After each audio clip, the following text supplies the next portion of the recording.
নমস্কার, আজকাল পরশু অনুষ্ঠানে আমাদের সকল দর্শক বন্ধুদের জানাবো অনেক অনেক স্বাগত।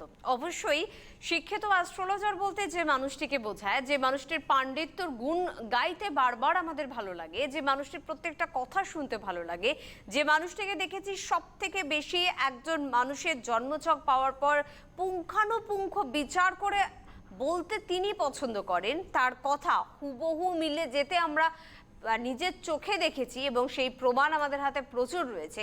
সেই মানুষটি ওয়ান অ্যান্ড অনলি আমাদের সকলের ভীষণ প্রিয়, খুব কাছের পণ্ডিতজি, অর্থাৎ ভৃগুশ্রী জাতক। লাইভ অনুষ্ঠানে তিনি রয়েছেন, তাই প্রথমেই তাকে জানাবো অনেক অনেক ধন্যবাদ এবং স্বাগত। নমস্কার। এবং প্রথম থেকে একটা কথা বলে রাখি, যে পরিস্থিতি যেদিকে এগোচ্ছে সেদিকে কিন্তু আমাদের মনে হয় অনলাইন কনসালটেন্সিতে থাকাই অনেকটা ভালো পণ্ডিতজি। সেখানে অনলাইন কনসালটেন্সিতে বন্ধুরা পাচ্ছে তো আপনাকে? হ্যাঁ, আমি এখন মূলত অনলাইন কনসালটেন্সি দেব। আপনার ডেট অফ বার্থ টাইম পাঠাবেন হোয়াটসঅ্যাপে, আমার হোয়াটসঅ্যাপে, এবং আশা করি 24 ঘন্টার মধ্যে কিন্তু আপনারা সমস্ত প্রশ্নের উত্তর পাবেন। বাহ। আর আপনার ডেট অফ বার্থ পাঠানোর পর অ্যাকাউন্ট নম্বরটা চাইবেন, অ্যাকাউন্ট নম্বর দিয়ে দেওয়া হবে। অ্যাকাউন্ট নম্বরে আপনারা আমার যেটা ভিজিট, চেম্বারের ভিজিট, সেই ভিজিটটাই হচ্ছে আপনারা আমাকে দেবেন। আমি অতিরিক্ত কিছু চাইছি না। অনেকে এটা বলেছে যে চেম্বারে যেতে হচ্ছে না, হয়তো বেশি হবে অ্যামাউন্টটা, কিন্তু সেটা নয়। আপনারা ভিডিও কলিং করতে পারেন এবং আপনাদের যাবতীয় যা প্রশ্ন, সমস্ত প্রশ্নের উত্তর পাবেন। সে 5 মিনিট হোক, 10 মিনিট, 20 মিনিট, আপনার যত প্রশ্ন থাকবে আপনারা লিখে রাখবেন। এবং আমি এও বলবো যে আপনারা সমস্ত যে আমার সাথে যে কথাবার্তা বলবো সেটা রেকর্ডও করতে পারেন, সেক্ষেত্রে কোনো সমস্যা নেই। এবং আপনাদের বিশেষ করে যা প্রশ্ন থাকবে, আপনার সন্তানের এডুকেশন পারপাস হতে পারে, বা কারো ম্যারেজের পারপাস হতে পারে, বা কেরিয়ারের ব্যাপারে হতে পারে, বা কর্ম বিষয় হতে পারে, সমস্ত ব্যাপারে আপনারা প্রশ্ন করতে পারেন, সমস্ত প্রশ্নের উত্তর পাবেন। যাই হোক, অবশ্যই আজকে আমরা একটু এডুকেশন নিয়ে পণ্ডিতজি আলোচনা করব, কারণ এই লকডাউন পিরিয়ডে স্কুল বন্ধ, কলেজ বন্ধ, আমরা কোচিং সেন্টারে যেতে পারছি না, অনলাইনে কিন্তু পড়াশোনাটাও চলছে, একেবারে দোদুল্যমান পরিস্থিতিতে ছাত্রছাত্রীদের লাইফ।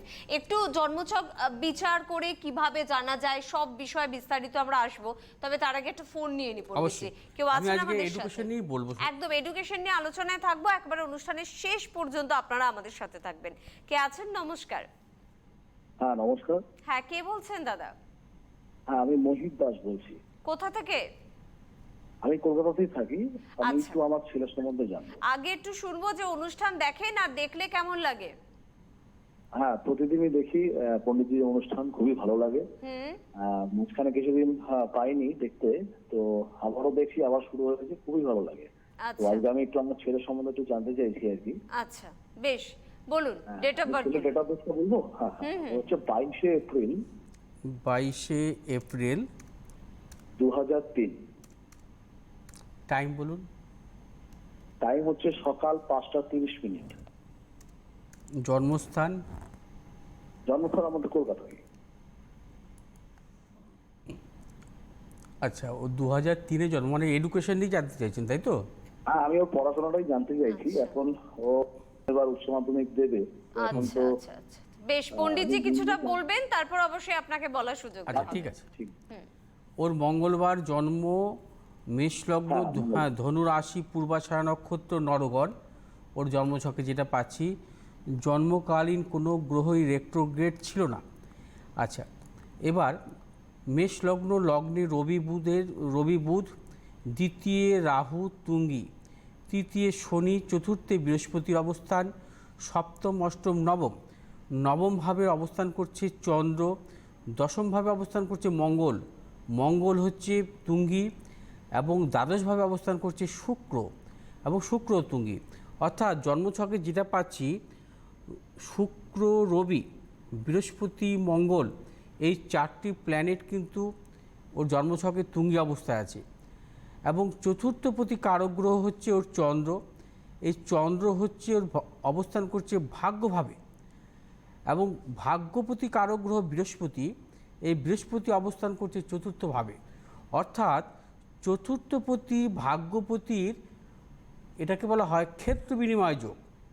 চতুর্থ স্থানে বৃহস্পতি উচ্চশিক্ষা দেয়, এবং চতুর্থপতি এবং তার পাশাপাশি ভাগ্যপতি কারক গ্রহের হচ্ছে ক্ষেত্র বিনিময় যোগ, অর্থাৎ বৃহস্পতি চন্দ্রের ক্ষেত্র বিনিময় যোগ। আচ্ছা, নাম্বার 2, ওর জন্মছকে যে ভাগ্যপতি কারক গ্রহ হচ্ছে বৃহস্পতি, কর্মপতি কারক গ্রহ হচ্ছে শনি। শনি হচ্ছে তৃতীয় অবস্থান করছে। এই তৃতীয় অর্থাৎ ওর দশমপতি কারক গ্রহ হচ্ছে সপ্তম, অষ্টম, নবম, দশমপতি কারক গ্রহ হচ্ছে শনি এবং চতুর্থপতি কারক গ্রহ হচ্ছে চন্দ্র।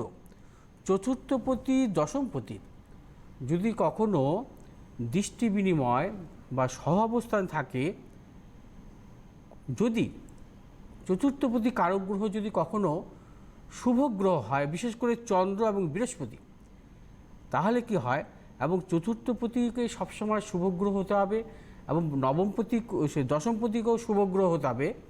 অথবা যদি দেখা যায় যে চতুর্থপতি কারক গ্রহ হচ্ছে শুভ গ্রহ বা দশমপতি গ্রহ দশমপতি কারক গ্রহ পাপক গ্রহ, বা দশমপতি কারক গ্রহ শুভ গ্রহ, চতুর্থপতির অধিপতি কারক গ্রহ পাপক গ্রহ, যদি তাদের কখনো সহাবস্থান হয় বা দৃষ্টি বিনিময় যোগ হয়, একে বলা হয় কাহাল যোগ।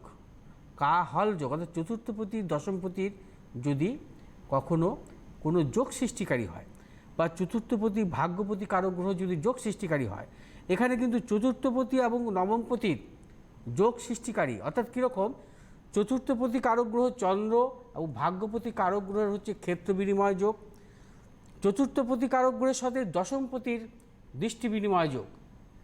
এই কাহাল যোগ জাতক জাতিকারা কিন্তু জীবনে এডুকেশনের দিক থেকে শ্রেষ্ঠ হয়, এরা হয় বিদ্বান, আর কিছু দেখতে হয় না। এই কাহাল যোগ খুব সচরাচর কম দেখা যায় জাতক জাতিকাদের মধ্যে। এবং তার পাশাপাশি ওর পঞ্চমপতি কারক গ্রহ রবি তুঙ্গি, লগ্নভাবেই রবি বুধের বুধাদিত্য যোগ, এই জাতীয় জন্মছকের তুলনা হয় না এক কথায়। এবং এরা হচ্ছে উচ্চশিক্ষা পায় এরা জীবনে। এবার আমি একটু আসবো ওর জন্মছক অনুযায়ী বর্তমানে মহাদশা কি চলছে। বর্তমানে ওর চলছে রবির মহাদশা, 2021 সালের এপ্রিল মাস পর্যন্ত চলবে। 21 সালের এপ্রিল মাসের পর থেকে সেই চন্দ্রের মহাদশা। কাহাল যোগের জাতক জাতিকাদের চন্দ্রের মহাদশা, বৃহস্পতির মহাদশা, যদি সেই চন্দ্র বৃহস্পতি শুভাবস্থা থাকে এবং তাদের জীবনে হচ্ছে সেরা সময় আসে এডুকেশনের দিক থেকে। ওর পড়াশোনা কেমন আপনি বলুন। হ্যাঁ, এটা আগে শুনবো দাদা। পড়াশোনা মোটামুটি ভালোই। তো আমি মূলত একটা জিনিস জানতে চাইছিলাম যে ওকে কি মেডিকেলে যাওয়া যেতে পারে? আমার খুব ইচ্ছে যে ও মেডিকেল নিয়ে আর কি পড়াশোনা করুক আর কি। আচ্ছা, তার মানে স্টুডেন্ট হিসেবেও কিন্তু ভালো, নাহলে মেডিকেলে যাওয়ার মতন স্বপ্ন আপনারা দেখতেন না। মোটামুটি এখনো ঠিকই আছে পন্ডিতজির আশীর্বাদে।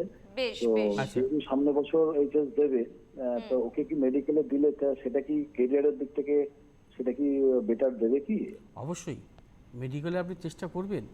কারণ মেডিকেলের চেষ্টা কেন করবেন, মেডিকেলের জাতক মেডিকেল জাতীয় ছক কোনগুলো হয়, মেডিকেলের ছক হয় দেখা যায়, তাই সেই সমস্ত জাতক জাতিকাদের রবি কিন্তু বিশেষভাবে শুভ অবস্থা থাকতে হবে, 1 নম্বর। নাম্বার 2, রবি এবং বৃহস্পতির যদি কখনো কোনো জাতক জাতিকার জন্মছকে যদি কেন্দ্রভাবে অর্থাৎ চতুর্থ, যেমন এই জন্মছকে দেখা যাচ্ছে যে চতুর্থ এবং দশমভাবে অবস্থান করছে রবিচন্দ্র, যদি এই রবি এবং চন্দ্র যদি জাতক জাতিকার কেন্দ্রভাবে থাকে বা ত্রিকোণভাবে থাকে অবস্থান থাকে, অর্থাৎ কেন্দ্রভাবে বলতে রবি এবং বৃহস্পতির অবস্থান যদি লগ্ন চতুর্থ সপ্তম দশমভাবে থাকে, বা রবি এবং বৃহস্পতি পঞ্চম নবম অবস্থা থাকে, বা রবি বৃহস্পতি কেন্দ্র এবং ত্রিকোণভাবে থাকে, এবং এই জাতীয় যোগের ক্ষেত্রে এবং যদি রবি শুভাবস্থা থাকে, রবি তো তুঙ্গি, পঞ্চমপতি কারক গ্রহ রবি তুঙ্গি, বৃহস্পতি কেন্দ্রভাবে আছে, আপনি ওকে মেডিকেলের দিকে চিন্তাভাবনা করুন। আর সবসময় মনে রাখতে হবে ওর যে আগামী 2021 এপ্রিল মাস থেকে ওর যে চন্দ্রের মহাদশা আসবে, চন্দ্র হচ্ছে চতুর্থপতি কারক গ্রহ। আর একটা জিনিস সবসময় রাখতে হবে, যে কোনো জাতক জাতিকার যখন ক্ষেত্র বিনিময় যোগ থাকবে, সেই জাতক জাতিকার ক্ষেত্র বিনিময় যোগের মানে দশান্তর্দশা বিশেষভাবে শুভ দেয়। ওর তো চন্দ্র বৃহস্পতির ক্ষেত্র বিনিময় যোগ আছে, চন্দ্রের মহাদশা জীবনে ভালো দেবে, বৃহস্পতির মহাদশা ওকে জীবনে ভালো দেবে। আপনি 2021 সাল থেকে যে ওর চন্দ্রের মহাদশা শুরু হবে, এই চন্দ্রের মহাদশায় কিন্তু ওকে আপনি মেডিকেলের জন্য প্রিপারেশন নিতে বলুন। আমি হিসাবে একটা প্রশ্ন আছে, মানে মেডিকেলে ওর যদি পড়াশোনা হয় সেক্ষেত্রে কি কোনো বাধা, কিংবা সেটা কি কলকাতার মধ্যেই কি হবে নাকি? না, সেটা হচ্ছে পরের ব্যাপার। সেটা দেখুন, এডুকেশনটা ওর কাছাকাছি হবে না দূরে ওর হবে। একটা ইচ্ছে আছে, মানে ওর একটা প্রবণতা আছে যে বাইরে গিয়ে পড়াশোনা করা আর কি। না না, বাইরে গিয়ে পড়াশোনা করান না, বাইরে গিয়ে পড়াশোনা করান। কারণ চতুর্থ ভাবটা হচ্ছে তোর মানে চররাশির ঘর, কর্কটটা হচ্ছে চররাশির ঘর। আর চন্দ্রের মহাদশা শুরু হবে, চন্দ্র তো চরগ্রহ, এবং ওকে যদি আপনি বাইরে পড়াশোনা করান সেটাই বেস্ট, কাছাকাছি থেকে, ঠিক আছে? কারণ ওর পড়াশোনা উচ্চশিক্ষা আছে। একই ছেলে তো আসলে বাইরে, ওর মাও চাইছে না ঠিক বাইরে যেতে। না না, আপনি ওকে বাইরেই পড়াশোনা করালে কোনো বাইরেটা শুভ সমস্যা নেই, বলছেন শুভ পণ্ডিতজি। হবে। কারণ ওর চতুর্থ ভাবটা হচ্ছে মানে ওর উচ্চশিক্ষাটা যত বাইরে করাবে তত ভালো। অর্থাৎ আপনি যদি কখনো ওকে উচ্চশিক্ষা, যদি আরও উচ্চশিক্ষার জন্য দেশের বাইরে করান সেটাও ভালো হবে। কারণ ও আগামী শরীর ভালো যাবে তো। ইদানিং কালে চোখে একটু ডিস্টারবেন্স এসছে আর কি। চোখের সমস্যা হচ্ছে লগ্নের দ্বিতীয় রাহুর অবস্থান আছে, হ্যাঁ, আর দ্বিতীয় প্রতি শুক্রটাও দ্বাদশভাবে অবস্থান করছে। সেই জন্য আর রবির মহাদশায় চোখের সমস্যাটা কম বেশি এসছে, কিন্তু চন্দ্রের মহাদশা হিসাবে সমস্যা আসবে না। চন্দ্রের মহাদশা ওকে এক্সট্রিম ভালো দেবে, দুর্দান্ত দেবে, মানে মানে তুলনা হয় না। আপনি চন্দ্রের মহাদশার জন্য ওয়েট করুন, 10 বছর চন্দ্রের মহাদশা থাকবে। ওর জীবনে মানে আমি বলবো ওইটা তো এই জাতীয় যোগ বা এই জাতীয় মানে মহাদশা মানুষের জীবনে হচ্ছে গোল্ডেন টাইম আসে, কিন্তু ওর গোল্ডেন টাইম বলতে হচ্ছে কেরিয়ার হবে বা উচ্চশিক্ষা হবে। ওর জীবনে 10টা বছর দুর্দান্ত টাইম আসবে, আপনি নিশ্চিত থাকতে পারেন। ওর মহাদশাগুলো না জীবনে সেরা পাবে। এরপরে আসবে মঙ্গলের মহাদশা। মঙ্গল হচ্ছে ওর জন্মছকের লগ্নপতি কারক গ্রহ তুঙ্গী, বৃহস্পতি দৃষ্ট। অর্থাৎ বিশেষ কোনো অবস্ট্রাকশন তাহলে ওর আসবে না? না না, অবস্ট্রাকশন আসবে না। ওর জন্মছকে হচ্ছে মঙ্গলের রুচক যোগ আছে, ঠিক আছে? আচ্ছা, তার পাশাপাশি মানে পঞ্চমহাপুরুষ যোগের মঙ্গলের রুচক যোগ আছে, মাল্যব্য যোগ আছে। ও জন্মছকে বৃহস্পতি তুঙ্গী, বৃহস্পতি হংস যোগ আছে, ভালো ভালো যোগ আছে। আমি জন্মছকটা যদি মানে একটু সময় নিয়ে দেখতাম আরও কিছু পেতাম, কিন্তু এটা অনলাইনে আপনি নিশ্চিত থাকতে পারেন আপনার ছেলে জন্মছক। প্রচন্ড নিশ্চিন্ত হলাম আর কি, আপনার খুব চিন্তায় ছিলাম তো, আপনার এই প্রচন্ড নিশ্চিন্ত হলাম। আপনি আশীর্বাদ করুন যাতে ও যেন প্রতিষ্ঠিত হয়। আমি আর কি আশীর্বাদ করব, প্রতিষ্ঠিত হওয়ার মতনই ছক। একদম একদিন আপনি আসবেন, বলবেন হ্যাঁ আমার ছেলে আমি প্রতিষ্ঠিত। আপনাকে আরেকটি কথা বলি, আমি ওর ঠিক 5 বছর বয়সে আমি আমাদের বাড়ির সামনে একজন অ্যাস্ট্রোলজার ছিলেন, ওনাকে দেখিয়েছিলাম। তা উনি বলেছিলেন যে ওকে একটা পান্না পড়াতে। তা সেটা না, এগুলো আমরা এখানে আলোচনা করতে পারবো না দাদা। ভালো লাগলো দাদা, সঙ্গে থাকুন। যাই হোক, আপনি একটা জিনিস মনে রাখবেন যে ওর যে জীবনের সমস্যা যেগুলো আসতে পারে, কারণ একটা জন্মছকে দেখুন, ওর জন্মছকে যেগুলো আমি পাচ্ছি, মঙ্গল ওর তুঙ্গী, মঙ্গলের স্বক্ষেত্রে দৃষ্ট, বৃহস্পতি ওর তুঙ্গী, বৃহস্পতি স্বক্ষেত্রে দৃষ্ট, শনি হচ্ছে ওর তৃতীয় অবস্থান, তৃতীয়স্থ শনি সবসময় শুভ, রবি হচ্ছে তুঙ্গী, এবং রবির বুধাদিত্য যোগ, এবং যোগ মহাদশা সব কিছুই ভালো। তবে একটা জিনিস সবসময় রাখতে হবে, ওর চন্দ্রটা হচ্ছে পাপগ্রহ মধ্যগত অবস্থা আছে, মঙ্গল এবং কেতুর মধ্যগত। এতে কি হয়, এতে কি মানসিক অস্থিরতা বাড়ায়, মানসিক হতাশা, অল্পতেই অস্থিরতা, এইগুলোর ব্যাপারে আপনি চিন্তা ভাবনা করবেন। আপনি প্রতিবিধানে যেটা বলছেন আমি সেটা বলবো না কখনো।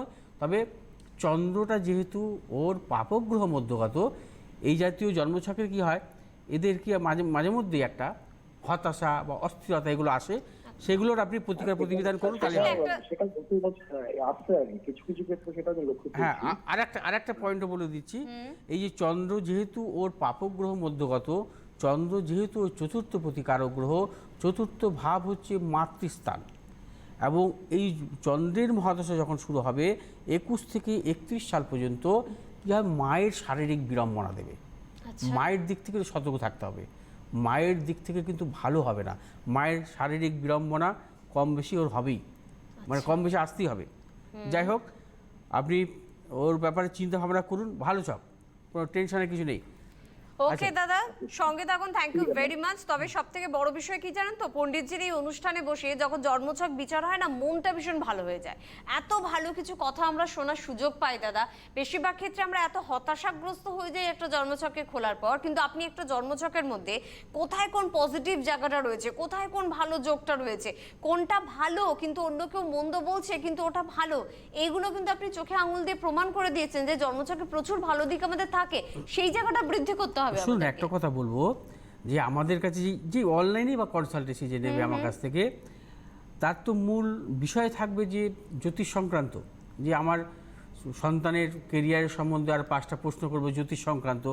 তা আমাকে তো জ্যোতিষ সংক্রান্ত বলতে হবে, তার যোগ, তার মহাদশা, তার গ্রহের অবস্থান, তার জীবনের সাফল্য, তার বর্তমান, তার ভবিষ্যৎ। আমি তো এটা নিয়ে সে জানবে, এটা নিয়েই তো আমি আলোচনা করব। অতএব যে এখন যে কল করলেন তার তো মোটামুটি আমি এখানেই বলে দিলাম, যাই হোক অনেকটাই বলে দিলাম। যেটা নিয়ে আমি বলেছিলাম যে এডুকেশন নিয়ে, এডুকেশনের মূলত জন্মছকে জাতক জাতিকাদের জীবনে সাফল্য হয় আগে দেখতে হয় চতুর্থ ভাব, পঞ্চম ভাব, এবং তার পাশাপাশি সেই জাতক জাতিকার যদি কিছু এক্সট্রা অর্ডিনারি যোগ থাকে, অর্থাৎ এডুকেশন পারপাস, সেই জাতক জাতিকা কিন্তু জীবনে সাফল্য পাবেই। সে মেডিকেলই হোক বা টেকনিক্যাল লাইনই হোক বা আদার্স যে কোনো গবেষণামূলক হোক, যা কিছু হোক না কেন, তার জন্মছকের গ্রহগত অবস্থানের উপর নির্ভর করবে। তার পাশাপাশি নির্ভর করবে মহাদশা, তার আমরা যেটাকে বলি টাইম। জন্মছক ভালো হতেই পারে বা জন্মছক খারাপও হতে পারে। যদি কোনো জাতক জাতিকার জন্মছকে যদি তার মহাদশা যদি ভালো থাকে বা গোচর যদি শুভ অবস্থা থাকে, তাহলে কিন্তু সেই জাতক জাতিকার জীবনে সাফল্য আসতে বাধ্য, অবশ্যই সে সাফল্য আসবে। যদি জন্মছক খারাপ হয় বা জন্মছক যদি ভালো হয়, তার যদি মহাদশা যদি খারাপ হয়, সেই জাতক জাতিকা কিন্তু জীবনে কিন্তু অবস্ট্রাকশন আসবে, তার সবসময় একটা অবস্ট্রাকশন। এই যে জন্মছকটা এত সুন্দর জন্মছক, এতগুলো গ্রহের যোগ, একে জীবনে সাফল্য আনতেই হবে। চতুর্থপতি পঞ্চমপতির যদি রাজযোগ হয়, সেই জাতক জাতিকার যদি মহাদশা শুভ হয়, তার জীবনে এডুকেশনে সাফল্য আসতে বাধ্য। চতুর্থপতির সঙ্গে যদি কখনো জন্মছকে দেখা যায় ভাগ্যপতি দশমপতির কম্বিনেশন হয়, বা পঞ্চমপতির সঙ্গে যদি তার ভাগ্যপতির কম্বিনেশন হয়, বা চতুর্থপতি যদি চতুর্থ ভাবে দৃষ্ট থাকে, পঞ্চমপতি পঞ্চম ভাবে দৃষ্ট থাকে, এগুলোকে বলা হয় সরস্বতী যোগ। আর চতুর্থপতি পঞ্চমপতিগুলো বিদ্যাবত্তা যোগ, সেই জাতক জাতিকাদের ওই উচ্চশিক্ষা আসতে বাধ্য। এবং দেখা যায় দ্বিতীয় পতির সাথে যদি চতুর্থ পতির কম্বিনেশন হয়, দ্বিতীয় পতির সাথে পঞ্চম পতির কম্বিনেশন হয়, সেখান থেকে আমরা দেখব কি সেই জাতক জাতিকার জীবনে মানে কোন স্ট্রিমে সে জীবনে সাফল্য আসতে পারে, তার দ্বিতীয় ভাবের উপর নির্ভর করবে। দ্বিতীয় ভাব, যেমন এই ছেলেটি দ্বিতীয় ভাব প্রতিকারক কি শুক্র দ্বাদশভাবে অবস্থান করছে, তুঙ্গি কিন্তু দ্বাদশভাবে অবস্থান করছে, একে টেকনিক্যালে সাফল্য আসবে না। টেকনিক্যালের ছক কি, টেকনিক্যালের প্রযুক্তিগত বিদ্যায় সাফল্য আনে শুক্রের অবস্থানের উপর নির্ভর করবে। শুক্র যদি তার জীবনে জন্মছকে মানে বিশেষ করে কেন্দ্রভাবে বা ত্রিকোণভাবে বা শুভ অবস্থায় শুভ গ্রহ যুক্ত অবস্থা থাকে, তার মহাদশা যদি থাকে, তার নবাংশ চার্টে যদি শুক্র শুভ অবস্থা থাকে, তাহলে তার টেকনিক্যাল লাইনে সাফল্য আসতে পারে। গবেষণামূলক পড়াশোনার সাফল্য আসে কাদের? গবেষণামূলক পড়াশোনার সাফল্য আসে বৃহস্পতির উপর নির্ভর করবে।